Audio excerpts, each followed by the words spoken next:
Assalamualaikum, gue Abdul Munir dan gue mau nge-share pengalaman pribadi gue. Berhasil ngeraih omset 200 juta dalam per bulan dan juga berhasil galang fundraising untuk usaha gue lebih dari 300 juta dalam waktu kurang 6 bulan. Dan ini dicapai atas dasar taufik dari Allah. Dan juga ada satu journey atau satu step yang teman-teman juga bisa. Nggak specifically goalsnya sama kayak yang tadi gue raih ya, karena gue mau jadi pengusaha, gue mau jadi entrepreneur. Jadi tadi goalsnya itu lebih ke omset per bulannya dan juga fundraising ya untuk startup gue. Nah, project ini namanya Strong Believer Project, dimana idealnya kita tuh menghilang dari segala macam yang nggak bermanfaat dari kehidupan kita selama kurang lebih 20 bulan. Tapi 20 bulan bakal berat. Tapi itu secara pribadi gue waktu itu 20 bulan ya. Total journey yang gue lakuin untuk bisa bener-bener going to the next level gitu. Yang tadinya gue karyawan, dipecat sampai 3 kali, mau beli beras susah, mau bayar token listrik juga susah. Sekarang alhamdulillah punya startup sendiri, punya brand sendiri, dan kerja dari rumah dari 2016 sampai sekarang.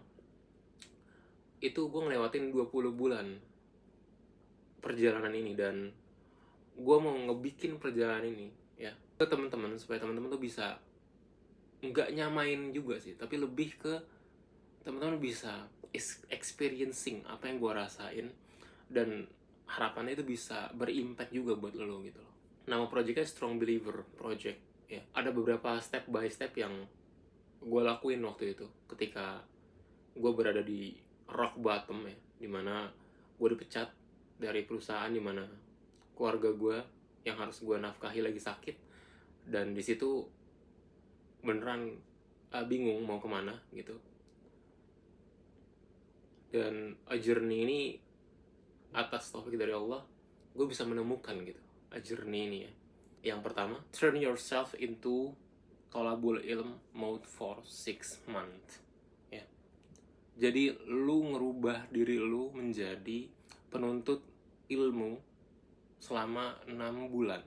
Nah, maksud dari penuntut ilmu di sini adalah kita kembali pada masa-masa kejayaan orang-orang besar Islam zaman dulu, dimana tuh generasinya pertama adalah generasi para sahabat yang hidup bersama Nabi SAW, lalu generasi setelahnya dan generasi setelahnya.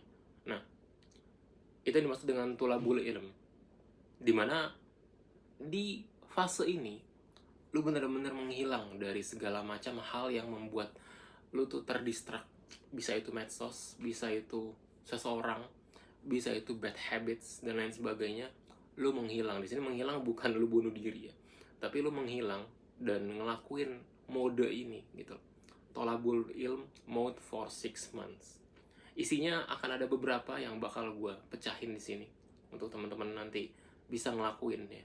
Yang pertama adalah pergi ke kajian offline minimal 3 bulan konsisten ya. Yang dimaksud dengan kajian offline di sini adalah teman-teman mencari suatu majelis ilmu yang membahas kitabnya para ulama ya di sini.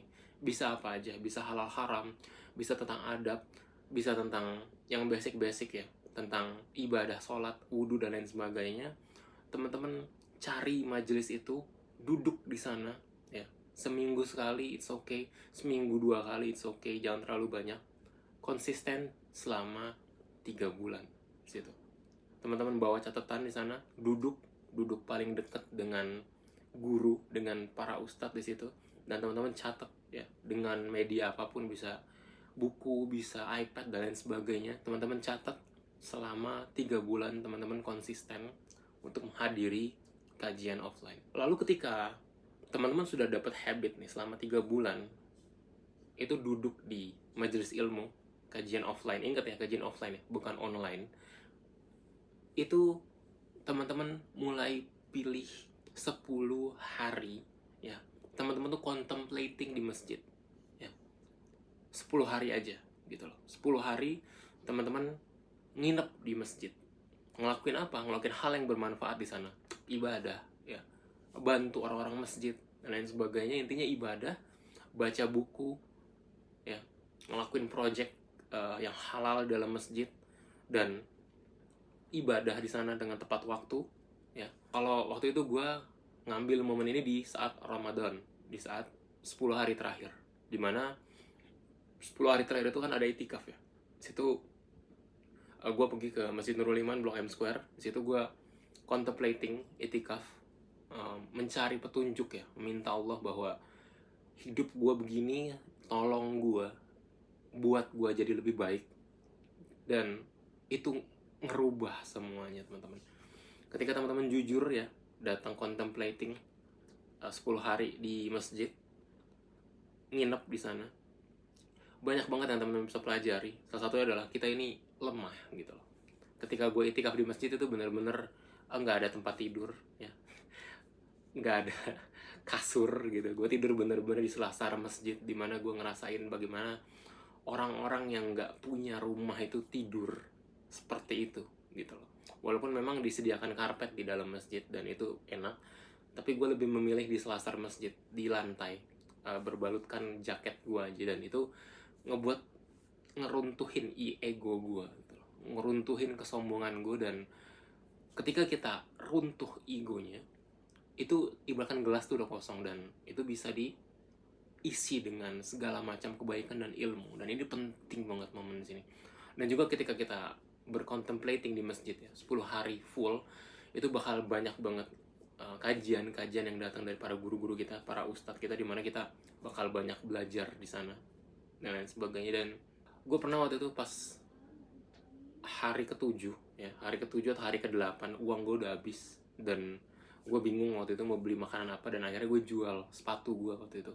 Sepatu yang harganya gue beli 1,8 juta, itu gue jual cuman 300.000 kalau nggak salah, atau 200.000 gitu, untuk gue bisa fullin itikaf gue 10 hari di masjid waktu itu. Dan itu ngebuat gue paham bagaimana makna dari pengorbanan dan bagaimana makna dari harta itu yang sebenarnya, ketika kita mengorbankan untuk sesuatu yang kita perjuangkan di 10 hari itu. Dan itu luar biasa sekali pengalamannya. Dan pilih momen yang tepat ya.